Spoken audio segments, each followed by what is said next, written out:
မင်္ဂလာပါရှင် Max for Everyday မှာဒီချက်ဆိုဖြစ်ပါတယ်။ဒီနေ့ကလေးတို့ကိုသင်ပေးမယ့်သင်ခန်းစာကတော့ IGCSE Mathematics B Course Book ထဲက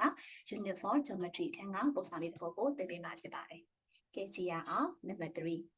AB and BCs are tangent to the cycle. AB equal ACs and angle AOB equal 67.5 degree. A phi angle ABO B from triangle CBA phi angle ABC. Give a reason with each answer. Hence, show that OB bisects angle ABC. ကဲပုံလေးတစ်ပုံမှာပေးထားတယ်နော်ပုံစံဖတ်လို့တော့ပြီးသွားပြီအဲ့တော့ cycle တစ်ခုရှိမယ် tangent မြင့်နေရှိမယ် radius လည်းရှိမယ် triangle လေးတွေလည်းဖြစ်နေကြတယ်ဆိုတဲ့ပုံလေးတစ်ပုံပေးထားတယ်အဲ့တော့ချဲတို့ကြည့်ရအောင် AB နဲ့ BC က tangent ဒီမှာ AB ရှိမယ် BC ရှိမယ်သူတို့က tangent မြင့်အဲ့တော့ tangent မြင့်လို့ပြောရဲဆိုလို့ရှိရင် radius နဲ့ tangent က perpendicular ဖြစ်တယ်ဆိုတဲ့အချက်ကိုတို့တွေသုံးပြရမယ်နော်အဲ့တော့ပေးထားတဲ့ cycles မှာ OA က radius ပါ AB က tangent ပါဒါဆိုရင် point A နေရာမှာ perpendicular ဖြစ်တယ်အဲ့တော့ down A က90 degree ဆိုတာသိပြီပေါ့နော်AB နဲ့ AC ကတဲ့ညီပါတယ်လို့ပြောထားပါတယ် AB ရဲ့ AC ရဲ့ကညီတယ်ဒါဆိုရင် triangle ABC မှာနှစ်နားညီနှစ်တောင်ညီတယ်တောင် B နဲ့တောင် C ရဲ့ညီတယ်ဆိုတဲ့အချက်ကိုလည်းသုံးလို့ရပြီနောက်တစ်ခု angle AOB equal 67.5 degree ဆိုတော့ angle AOB ဆိုတော့ဒီတောင်လေးနော်ဒီတောင်လေးက60.5 degree ဆိုပြီးတော့ပေးထားတယ်A phi angle ABO ဟုတ်ပြီတို့တွေကိုရှာခိုင်းထားတာ ABO ဆိုပြီးတော့ဒီတောင်ကိုရှာခိုင်းထားတယ်။ကဲဒီအချက်ကိုချက်လို့သုံးမယ်။အဲ့တော့အရင်ဆုံးတို့တွေသုံးရမှာကဘာသုံးလို့ရလဲ triangle AOB ဆိုပြီးတော့သုံးလို့ရတယ်။အခုချက်ချစ်ထားတဲ့ triangle နော်။အဲ့တော့ triangle AOB မှာtriangle တစ်ခုရဲ့အတွင်းထောင်ပေါင်းခြင်းက180 degree ရှိတဲ့အတွက်ကြောင့် angle A နေရာမှာ90 degree ထည့်မယ် angle AOB နေရာမှာ60.5ထည့်မယ်ဆိုလို့ရှိရင်သူရှာခိုင်းထားတဲ့ angle ABO ရှာပါပြီเนาะဒီချက်ကိုသုံးပြီးတော့တွက်ကြရအောင်ကဲဒါဆိုလို့ရှိရင်တို့တွေနံပါတ် A စာတက်ဖို့အတွက် down A 90 degree ဖြစ်တဲ့အချက်ကိုအရင်သုံးမယ်เนาะအဲ့တော့ down A မြင်ညာချင်း90 degree ပါကဲ give reason အကြောင်းပြချက်ပေးပါမယ် RADIUS radius OA ဟာ perpendicular ဖြစ်ပါတယ် TAN GEND tangent AB နဲ့ perpendicular ဖြစ်တယ်ဒါကြောင့် down A ကို90လို့ယူလို့ရတယ်เนาะနောက်တစ်ခုက angle AOB ဟာညီမျှခြင်း67.5 degree ဒါကတော့ given ပါပေးချက်ပါနော်ကဲဒါဆိုရင်တို့တွေက in triangle ပဲလေ AOB နော်အဲ့တော့ 3 can AOB မှာ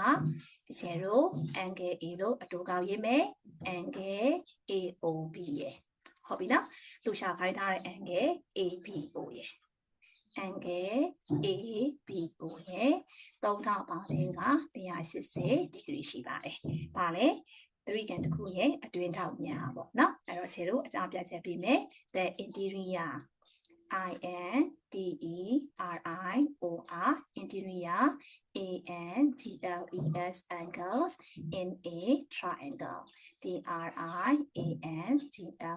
triangle ကဲ angle A နေရာမှာတို့တွေက90 degree ထည့်ရအောင် angle AOB နေရာမှာ60.5 degree ထည့်မယ်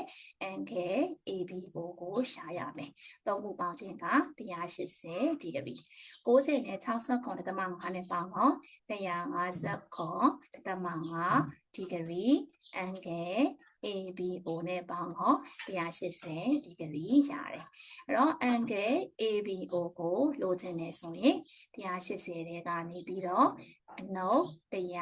150.5လုပ်ပြရမယ်ဒါဆိုရင်ဒီချေတို့တွေ22.5 degree ဆိုပြီးတော့ angle ABO ထွက်သွားပါเนาะအဲ့တော့ချေတို့အခု angle ABO က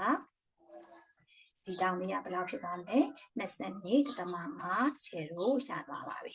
တစ်ချက်ပြီးသွားပြီနော်နံပါတ် A အပိုင်းခြေလို့ရှာပြီးပြီနံပါတ် B က triangle ABC ကိုကြည့်လိုက်ပါ ABC ဆိုတော့ triangle အကြီးကြီးတွေကတောင်း ABC ကိုရှာပေးပါလို့ပြောထားတယ်အဲ့တော့တောင်း ABC ဆိုတော့ ABC ဒီတောင်းကြီးကိုရှာခိုင်းတယ်နော်အဲ့ဒီတောင်းကြီးကဘယ်လောက်လဲတဲ့ကဲခြေလို့ triangle ABC မှာခြေလို့ပေးထားတာတောင်း A က90 degree ရှိတယ် AC နဲ့ AB နဲ့ညီတယ် AC နဲ့ AB နဲ့ညီတယ်လို့ပေးထားတဲ့ချက်ရှိတဲ့အတွက်ကြောင့်မို့လို့နှစ်နားညီ2000ညီတယ်တောင်း B နဲ့တောင်း C နဲ့ညီတယ်ဆိုတဲ့ချက်ကိုသုံးလို့ရှာတယ်ဟုတ်ပြီနော်အဲ့တော့ခြေလို့ရေးကြည့်ရအောင်အဲ့တော့နံပါတ် B အတွက်ကိုအတွက် in triangle ABC မှာ angle A ရဲ့အတူက angle B ခဏရေးမယ်နော် angle B နဲ့ angle C သုံးခုပေါင်းခြင်းက180 degree အကြောင်းပြချက်ပေးပါမယ် the interior angle INTERIOR interior ANGLES angles in a triangle ပါ TRIANGLE triangle အဲ့တော့ angle နေရာမှာတို့တွေက90 degree ထည့်လို့ရတယ်နော် angle B ဆိုတာကတနည်းအားဖြင့် ABO ပါsorry ABC ပါဒီမှာနော် ABC နော်အဲ့တော့ခြေကရေးလိုက်ပါတော့မယ် angle ABC angle C ကတော့ angle C ပါညီမျှခြင်း180 degree အဲ့တော့ angle ABC နဲ့ down C နဲ့ပေါင်းခြင်းဟာ180တဲ့ကနေ90ကိုနှုတ်ပေးရပါမယ်ကျဲတို့90 degree ရပါတယ်နှစ်နားညီရင်နှစ်နားညီတယ်လို့ပြောထားတာဖြစ်တဲ့အတွက်ချေတို့တွေတောင်းစီနဲ့ angle ABC နဲ့ကအတူတူပါပဲเนาะအဲ့တော့ချေတို့တွေဘယ်လိုရေးလို့ရလဲနှစ်နားညီရင်နှစ်တောင်းညီတယ် angle ABC နဲ့ angle C နဲ့ဟာညီပါတယ်အပဲကြောင့်ဆိုတော့ AB မြင်များခြင်း AC ပါเนาะအဲ့ဒါကဘာလဲ given ပေးချက်ရှိနေတယ်เนาะဒါကြောင့်မို့ချေတို့တွေ angle ABC တို့မဟုတ် angle C ကိုလိုချင်နေဆိုရင်တော့90တဲ့ကနေ90ကိုနည်းနည်းစားပါမယ်ချေတို့45 degree ထွက်သွားပါပြီဒါကြောင့်သူလည်း45 degree ဖြစ်သွားမယ်သူလည်း45 degree ဖြစ်သွားပါပြီเนาะဒီချေတို့တွေ angle ABC ရှာလို့ပြီးသွားပါပြီနှစ်ခုပြီးသွားပြီနောက်တစ်ခုက OB ဟာ biceps angle ABC လို့ပြောထားတယ် OB ဆိုတဲ့မြင်လေးဟာဒါ ABC ကိုထောက်ဝပိုင်းချထောက်ဝပိုင်းတယ်လို့ပြောမှတော့တစ်ထပ်တည်းဗာလဲတောက်နေတူညီနေတယ်လို့ပြောတာ ਨੇ အတူတူပဲဒါဆိုရင်သိထားရမှာကပေးထားတဲ့ဒီထောင်းနဲ့တော့ခြေပြပြမယ်ဒီတောင်းနဲ့ဒီတောင်းနဲ့ညီတယ်လို့ပြောလိုက်လို့ရှိရင် OB က angle ABC ကို biceps ဖြစ်တယ်လို့ဒီခြေတို့ပြောလို့ရသွားပြီဒါဆိုရင်ခြေတို့တွေကအခုခြေပြထားတဲ့အညိုရောင်တောင်းကိုရှာမယ်အဲ့တော့တနည်းအားဖြင့် angle OBC ကိုရှာမယ်အဲ့တော့ OBC ကိုလိုချင်နေဆိုရင် angle ABC တဲ့က angle ABO ကိုနှောက်လို့ရှိရင် angle OBC ရပါမယ်เนาะအဲ့ချက်ခြေတို့သုံးရအောင်အဲ့တော့ angle OBC ကိုလိုချင်ပါတယ်ဒါကြောင့် angle ABC တဲ့ကနေပြီးတော့မှ angle ABO ကိုနှုတ်ပါမယ်နော် ABO ကိုနှုတ်ပါမယ်ကဲဟုတ်ပြီ angle ABC ကကျတို့ဘယ်လောက်ရထားလဲ45 degree ရထားပါတယ်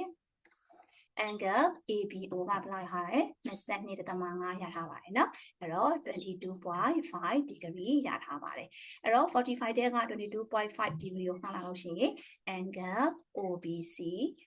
ကဘယ်လောက်လဲ 22.5 degree ရသွားပါတယ်เนาะအဲ့တော့ခြေတို့ဒီမှာ 22.5 degree ရသွားပါပြီဒါဆိုခြေတို့ဘယ်လိုပြောလို့ရလဲ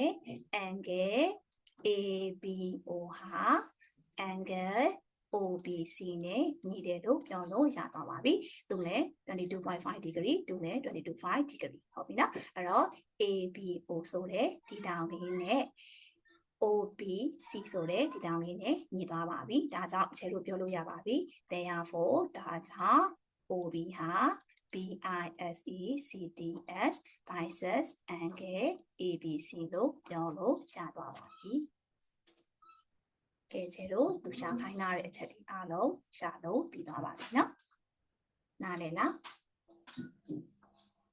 နားလည်တယ်เนาะနားလည်တယ်ဆိုရင်ခြေတို့နောက်ထပ်သင်ခန်းစာမှာထပ်တွေ့ကြမယ်เนาะ bye bye